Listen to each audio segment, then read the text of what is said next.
Good afternoon. This is my prelim examination for ITPRC 9. This is the creation of database in MySQL sub. First, we must input MySQL -u root -p. Then enter password. Then after nun, tinype ko si show database.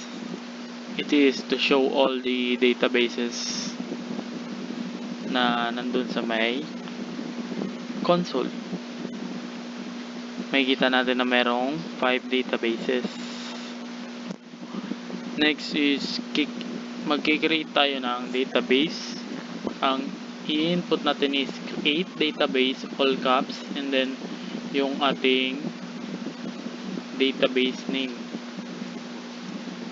Then semicolon. Then after nun, na-input na. Nag-show databases uli ako. Makikita natin si library_db. Nandun na siya sa loob ng database. Then kikreate naman tayo ng table. Ay hindi, use pala muna. We will use library_db. Then after natin i-use, saka tayo magkikreate ng table. Ang input natin is create table, and then yung table name, and then yung nasa loob ng table, which is our book ID, naka-int type, then auto increment or yung automatic siya nag-add.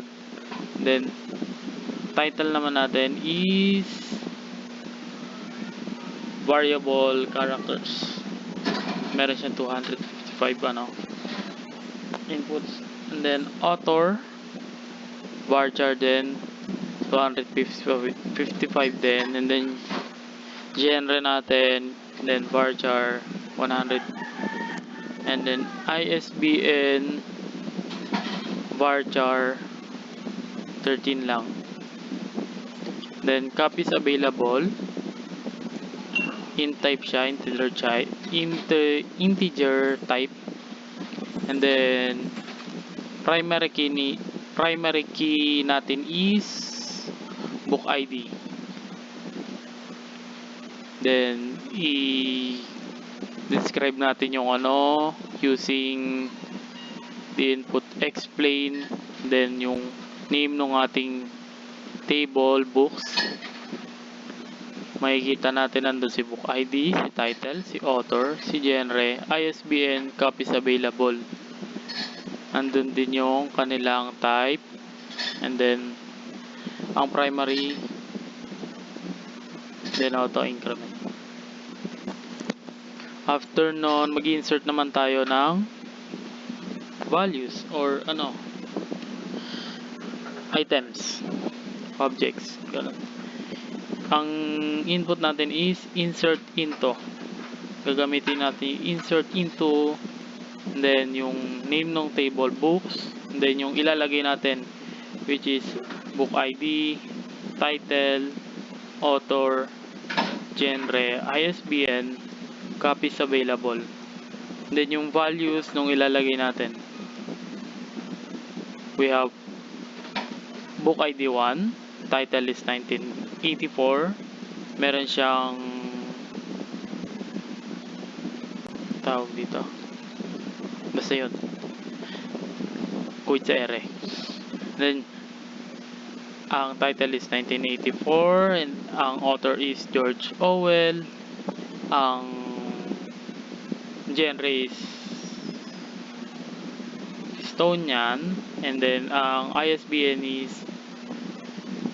9780451524935, and then yung copies niya is 5. Then sa next one naman natin is insert into uli, then books, yung name ng dito hindi na tayo naglagay nito since meron na tayo sa taas. So values, And then, book ID 2, title, Pride and Prejudice, author Jane Austen, then genre classics, and then 9781-853-26001 is our ISBN, then 3 copies. Syempre, huwag kakalimutan ng semicolon. Then, para makita siya, select asterisk from books, or select all caps asterisk from kung saan siya manggagaling, ay kung nasan siya, and then books, baga saan mo siya kukunin. Ayan, lalabas si books kung gaano karami at kung ano-ano yung books. We have on our book ID 1, title is 1984, si George Orwell.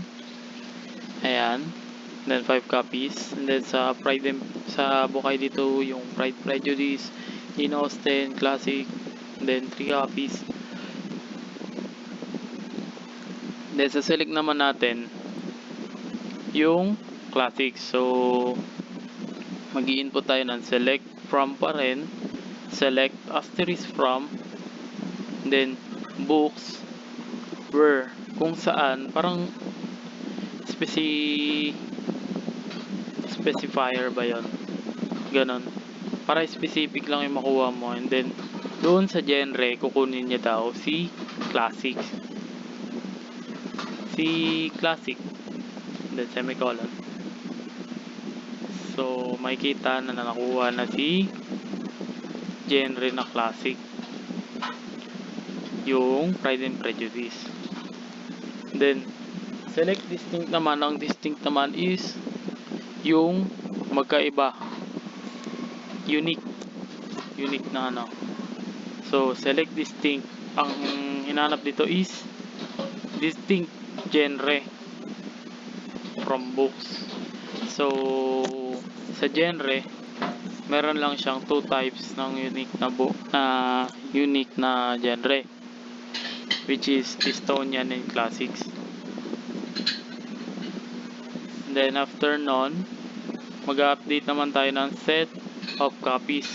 So i-input natin is update yung table name, and then set copies available equal to 4, para maging 4 yung copies where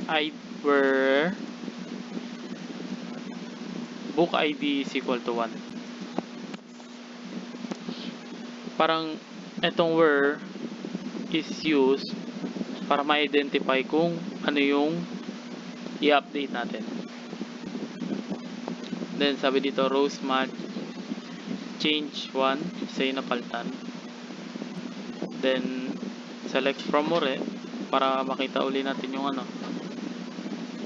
yung table.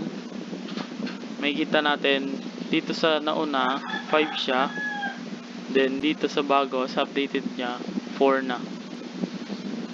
And then para mag-delete naman ng book, delete book from books, delete from, and then yung table name where copies available is less than 5. Ibig sabihin, magde-delete siya from books table where kung saan yung copies ay mas mababa sa 5 copies. So dito sa table natin meron tayong dalawang title, dalawang book na may tig 4 and 3 copies. So wala sa kanilang tumaas sa 5 or nag-equal sa 5. So dinilit niya yung dalawa, kaya nag-empty set na lang siya. And then para ma-delete naman natin yung table is drop naman ang gagamitin natin. Drop table tapos yung table name.